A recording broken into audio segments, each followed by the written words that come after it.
Hello, good morning. എന്തൊക്കെയുണ്ട് വിശേഷം? നിങ്ങൾക്ക് കാണാനില്ലല്ലോ എത്ര സമയമെന്ന്? എനിക്കും കാണാനില്ല കേട്ടോ.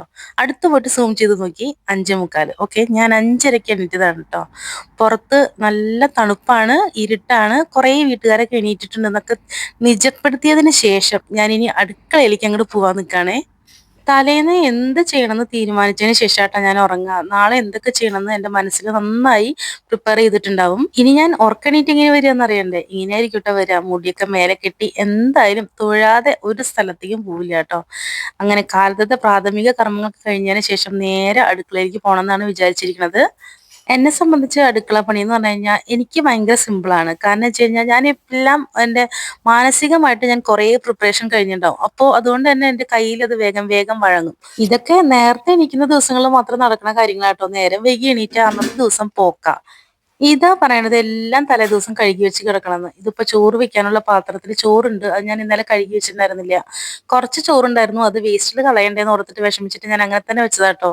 ഇതിങ്ങനെയാണ് നമ്മുടെ അടുക്കളയുടെ അവസ്ഥ ട്ടാ. ഇനി എന്റെ പണിയൊക്കെ കഴിഞ്ഞ് വരുമ്പോഴത്തെ അവസ്ഥ പിന്നെ കാണിച്ചു തരാം. എന്തൊക്കെ വന്നാലും ആദ്യം ഞാൻ ചോറാ വെക്കാട്ടോ. ചോറ് വെച്ചതിന് ശേഷമാണ് പിന്നെ എനിക്ക് കുടിക്കാനുള്ള ചായയോ എന്തോ ചെയ്യുക. അതിനു മുന്നേ ഞാൻ എൻ്റെ സ്ഥിരം കഴിക്കാറുള്ള മെഡിസിൻ ഉണ്ടല്ലോ, നമ്മുടെ തൈറോയ്ഡ് മെഡിസിൻ, അത് ഞാൻ എന്തായാലും കഴിക്കും. ഇനി അരി അങ്ങോട്ട് വെച്ച് കഴിഞ്ഞിട്ട് കുറച്ച് ചായ ഉണ്ടാക്കണം. അത് കുടിക്കുമ്പോൾ ഞാൻ നിങ്ങളോട് തമ്മനയിൽ പറഞ്ഞ കാര്യം ഞാൻ പറഞ്ഞുതരാം കേട്ടോ.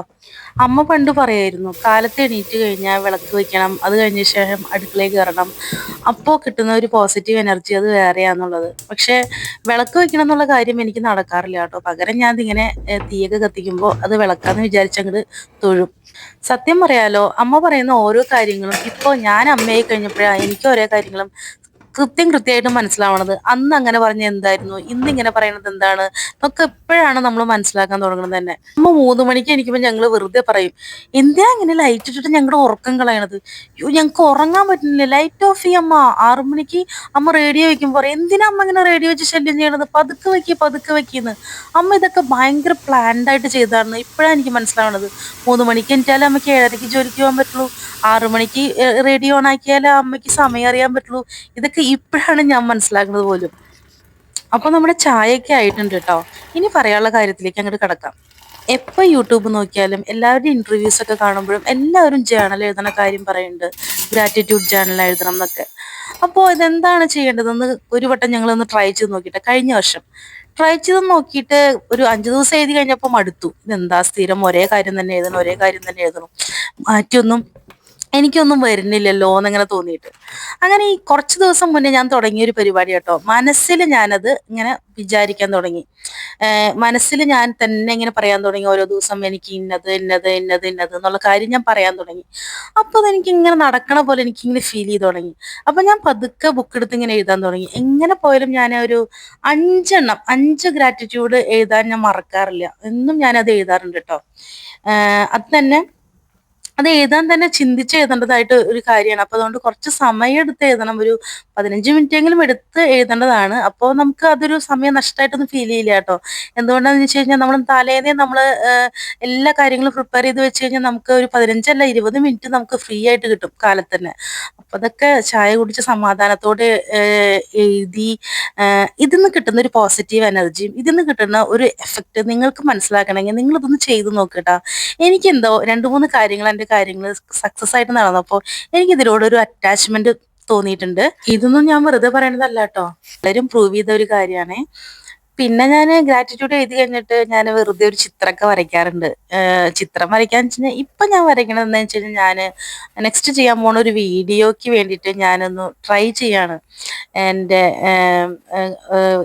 എൻ്റെ എന്താണ് ഞാൻ ആ വീഡിയോയിൽ ചെയ്യാൻ ഉദ്ദേശിക്കുന്ന കാര്യം ഞാനൊന്ന് ട്രൈ ചെയ്ത് നോക്കട്ടെ. നിങ്ങൾക്ക് കണ്ടെങ്കിൽ മനസ്സിലായെങ്കിൽ നിങ്ങൾ മനസ്സിലാക്കിക്കോളൂ, അല്ലെങ്കിൽ അടുത്ത വീഡിയോയിൽ കാണാൻ എന്താന്നുള്ളത് കേട്ടോ.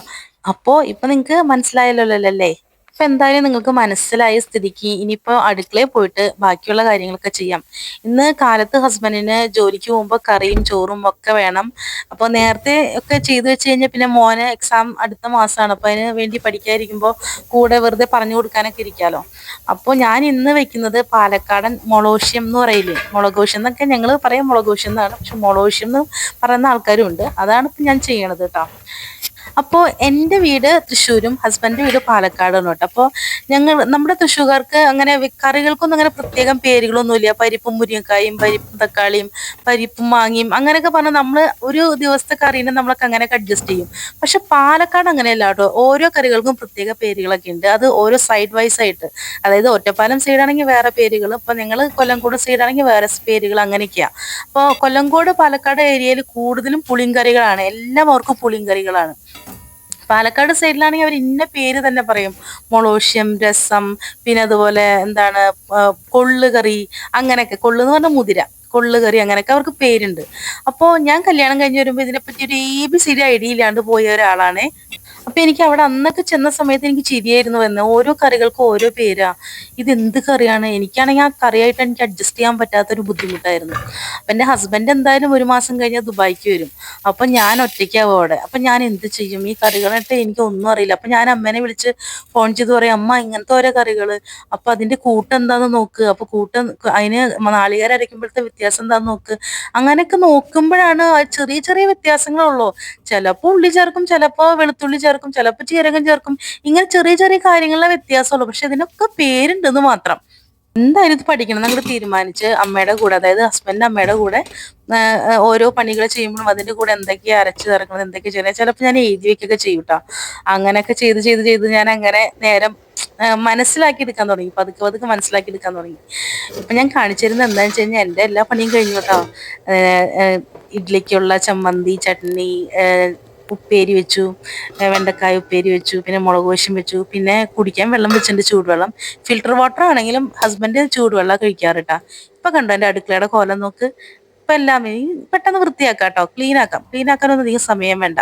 ഇനി അടുത്തത് പറയാൻ പോണത് വളരെ ഇൻട്രസ്റ്റിംഗ് ആയിട്ടുള്ള കാര്യമാണ്.